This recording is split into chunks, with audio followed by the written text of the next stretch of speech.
Hello, everybody. Pascal from Neutrality Studies here. It is June 15th, Sunday, and a few minutes earlier, I talked to Professor Seyed Marandi of Tehran University to ask him about what's going on in Iran and his take on the entire war with Israel. The connection was extremely choppy and was quite bad and broke off several times. And hence, the following video that you're going to see is not as usual, just one continuous stream, but we have to make it a kind of chop it into pieces in order to get the parts that were normal and understandable together. And at some places there are interferences, there are moments when it's difficult to understand him, but his insights are significant, and his interpretation of what's going on and how Iran is dealing with the attack that was committed against it on Friday, I think are worth trying to understand. So with some cuts and edits, here's my discussion with Professor Seyed Marandi. Professor Marandi, thank you for coming online, and how are you? I'm very good, thank you, Pascal. And I should just point out that the government has slowed the internet for security reasons over the last couple of days. So if the connection isn't excellent, it's because of the current situation, and I apologize. No, this is absolutely nothing you should apologize for. I mean, obviously, you're going through a very, very difficult situation. I can still understand you.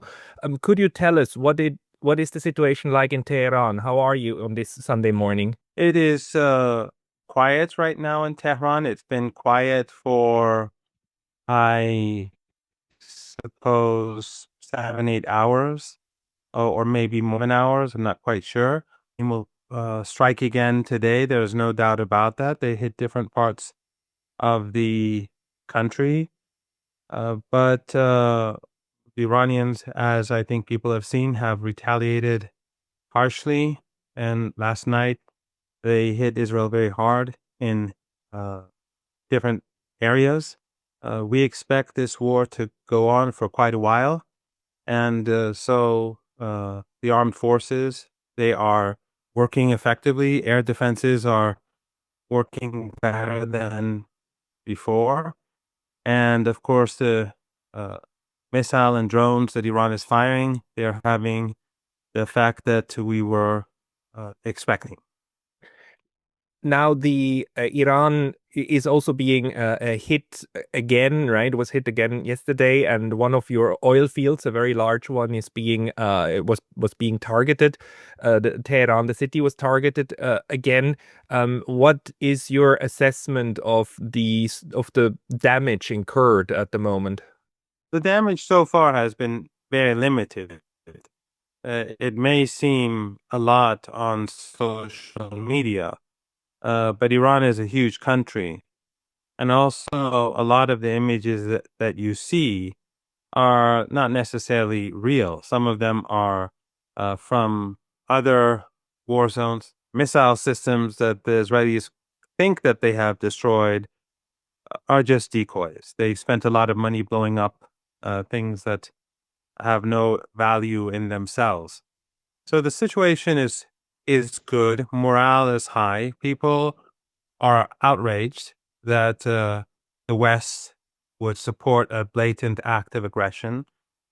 Women and children have been murdered. In one case, they brought down an entire apartment building, killing 60 people, including 20 children, in just one attack.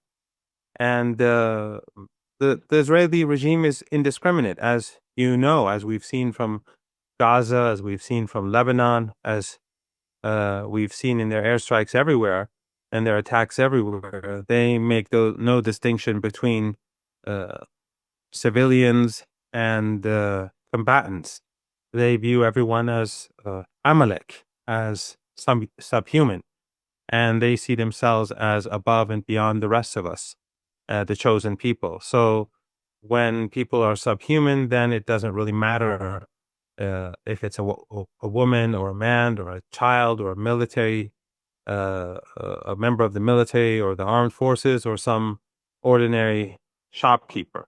can you tell me what kind of targets is Iran after in Israel at the moment? All of the targets are linked to the military and to the strength of the regime or in retaliation to targets that have been struck in Iran, such as refineries. If any civilian target's been using electronic warfare to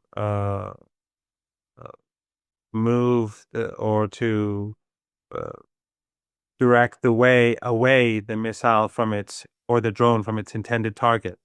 But all of the targets are retaliatory. In other words, whatever the Israeli regime does to Iran, civilians aside, the Iranians strike back against similar targets.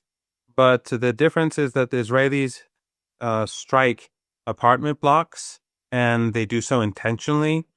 Sometimes it is to assassinate people, but they murder families, they murder neighbors to do so. But that's not the objective of Iranian strikes. Again, the only way in which an Iranian missile or drone would hit a civilian target is because of Israeli electronic warfare and jamming. And how about the nuclear program of Iran? We know that the Nezatim the site has been struck. The nuclear not the power plant, but the nuclear facility of Iran. Is there any news? Is the about the radiation level, about the danger to people who live nearby? Well, what the Israeli regime is trying to do is to contaminate the environment and to have radioactive leakage. And that is something, obviously, that the West is supporting because they see that the Israeli regime is attacking Iranian nuclear sites, but the Europeans, the European Union, the United States, they're all supporting these crimes. However, something that your viewers should always keep in mind is that ever since the United States invaded Afghanistan and Iran and Iraq, and Iran was surrounded, Iran began to gradually move all of its very key assets, whatever they may be, underground. And so this continued. And then a few years ago, when the Israelis were carrying out some drone strikes in Iran, this process was quickened, and for the last year and a half, again, it's been quickened even further. So all of Iran's key assets, whether they're missiles, whether they're drones, whether they are whether they're key factory lines, whether they are linked to the nuclear program, everything that is of real importance is deep underground and inaccessible to the regime. So far, they've only struck buildings on the surface, but in the areas where we have the nuclear program, this buildings on the surface are not that important. So they've spent a lot of money striking, but they haven't had the effect that they've been looking for. And what about the defenses of Iran? I mean, on the one hand, we know now that the Israelis are able to penetrate Iran's defense system. On the other hand, we also get reports about Iran having downed two F-35 jets. Is that true? Do you know? Is that actually the case? And how is the defense system doing at the moment? Yes, the air defenses are working well. They have downed Israeli jets. They've downed many drones as well, and they've downed many missiles.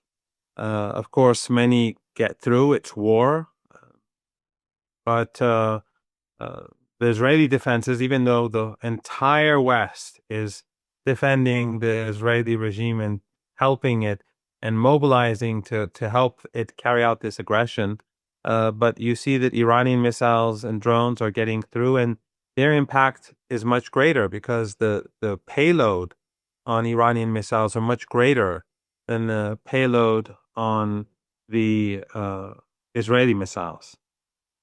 Are you worried that the Israelis might escalate to the nuclear level? I mean, we know that they have nuclear weapons.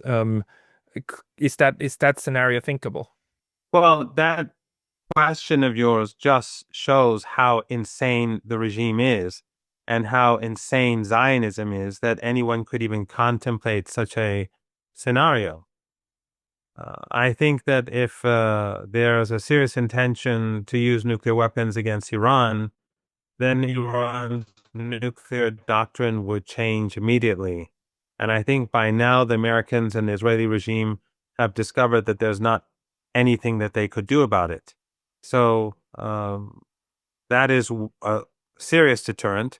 But also, I think that the rest of the world would see this as going way too far. And it would have, I think, consequences for the Israeli regime globally that are incomparable to the situation that we have now.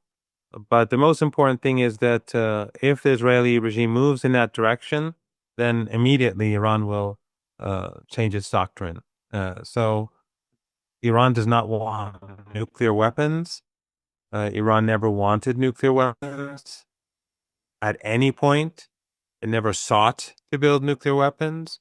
And there's very good evidence for that. During the Iran-Iraq War, when the West gave Saddam Hussein chemical weapons to use against Iran, the leader, when senior officials came to get permission to produce chemical weapons in Iran in response to Saddam's chemical weapons, he said no. He said these are immoral weapons, and Iran never produced them. The feeling about nuclear weapons today is the same. But if it becomes an issue of survival, then of course the nuclear doctrine will change. So I think we see the huge moral gap between Iran and the Israeli regime. One has no red lines, no sense of morality, no sense of humanity, and the other uh, is the exact opposite. um, what we're seeing right now is that Iran has refrained from striking any U.S. military assets in the region, of which there are so many. Is the strategy at the moment to keep the exchange of blows between Iran and Israel, because Iran was threatening that it would attack also American installations, and by now we know the Americans are deep in bed with this entire attack. We know that it was jointly planned with the Americans, but Iran hasn't struck any American assets. Do you foresee this continuing? Is Iran being careful toward the United States? Well, Iran doesn't want this war. It was imposed upon it in the first place. And Iran doesn't want to create a global economic meltdown, because if there is a war between the Iranians and the United States, then that would mean the end of oil and gas from the Persian Gulf region and West Asia altogether. And not just for 1 or 2 days or weeks or months, but for years. And that would destroy the global economy in a way in which we've never seen before in modern history. Not even 1929 and the 1930s could be compared. It would be much worse. So Iran doesn't want uh, such a situation, and it wants to contain the conflict as much as possible. But the Israeli regime is very extensive, and they're using their bases in Turkey, in Qatar, in the Emirates, and in Bahrain and elsewhere to assist the Israeli regime both offensively and defensively. And also they're using bases outside of the region. But there is a red line.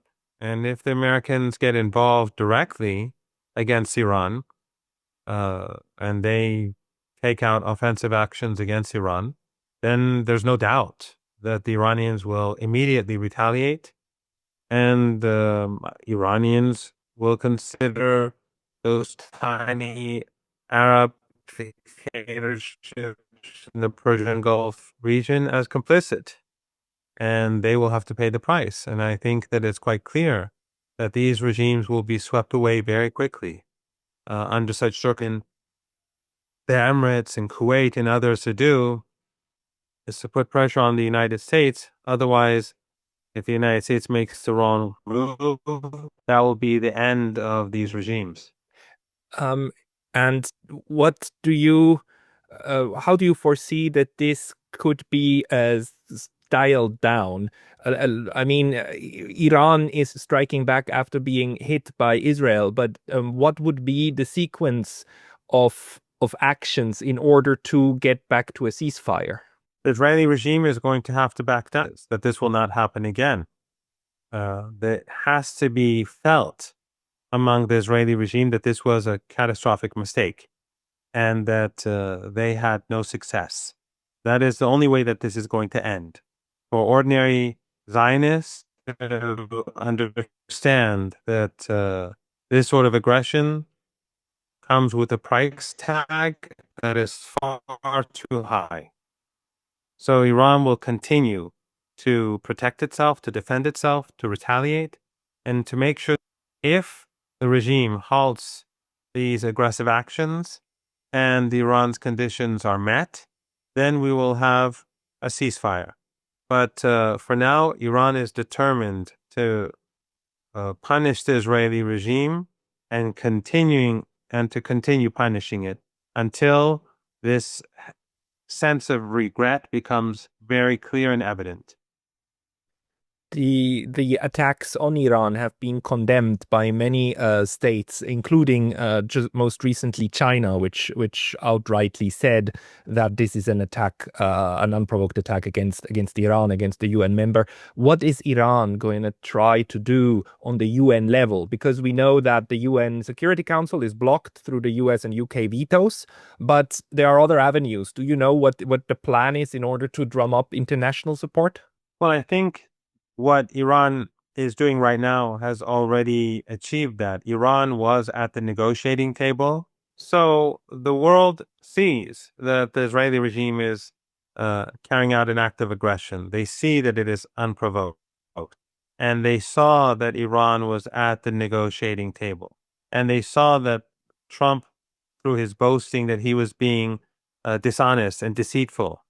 So all of this has contributed to the international community and public opinion siding with Iran. And I think that this is something that the Iranians are going to continue to build upon. And the very fact that the Israeli regime and the Americans over the last 20, 21 months in Gaza have been carrying out this genocide, and in Lebanon, these genocidal attacks have been carried out, and they've been using ISIS and Al Qaeda in Syria, the Americans, the Europeans, the Israelis, that all of this has shifted the mood across the globe with regards to Iran, especially among global South countries, but even public opinion in parts of Western countries, their mood has changed. So Iran is going to attempt to build upon that, to keep showing that they are simply retaliating and deterring the Israeli regime, and that the Americans were deceitful at the negotiating table and they were secretly planning with the Israelis to carry out murder and aggression. I think that is a policy that Iran is going to continue pursuing over the coming weeks. The Netanyahu government, in its speech about the attack, said that it had to attack Iran because Iran keeps threatening the annihilation of Israel, and Israel believes that Iran is serious. What do you say to this justification? And is it true that Iran wants to annihilate Israel? Iran has never spoken about militarily annihilating Israel, the Israeli regime.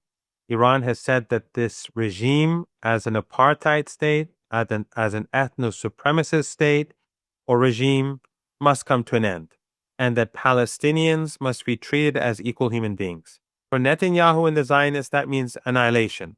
For the rest of the world, that means behaving like normal and sane human beings. The Netanyahu regime is always dishonest about Iran, and Netanyahu personally, in particular, has been very dishonest. For decades now, for up to almost 4 decades, he has been claiming that Iran is on the verge of building a nuclear weapon. Iran is weeks away or months away or a couple of years away. That's what he's been saying for 40 years. And it's very well documented. It's not something that you'll hear in the Western media because Western media belongs to the very same elites that are, that constitute the neocons and the Zionists and so on.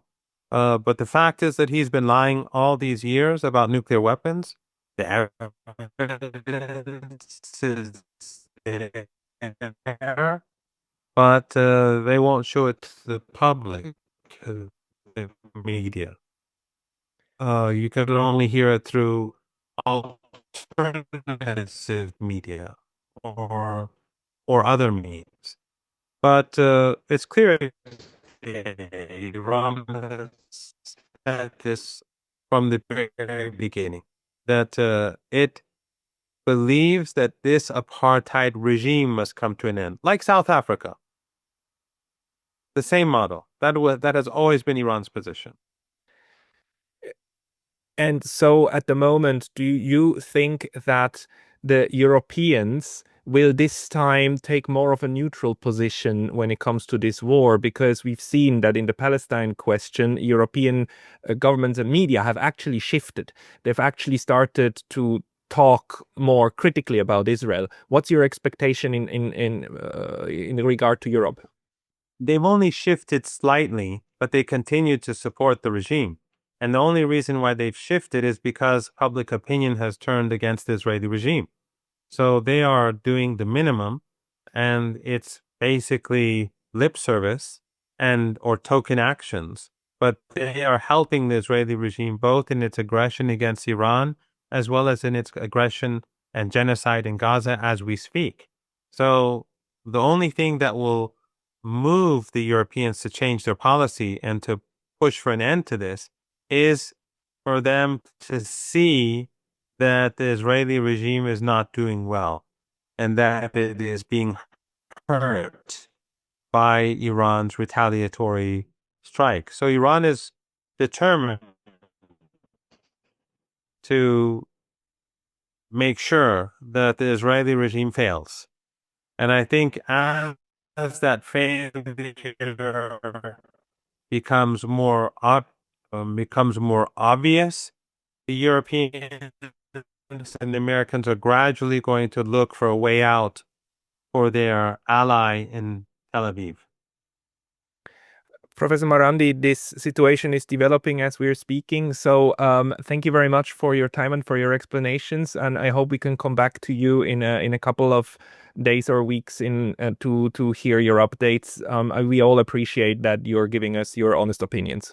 Thank you very much. And I deeply apologize for the poor internet connection.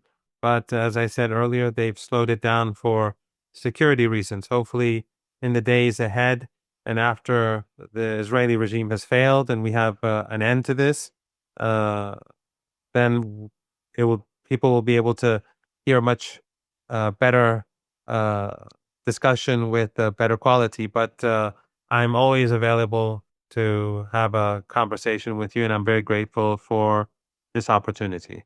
Thank you, Professor, and have a wonderful rest of the day. Thank you, Pascal.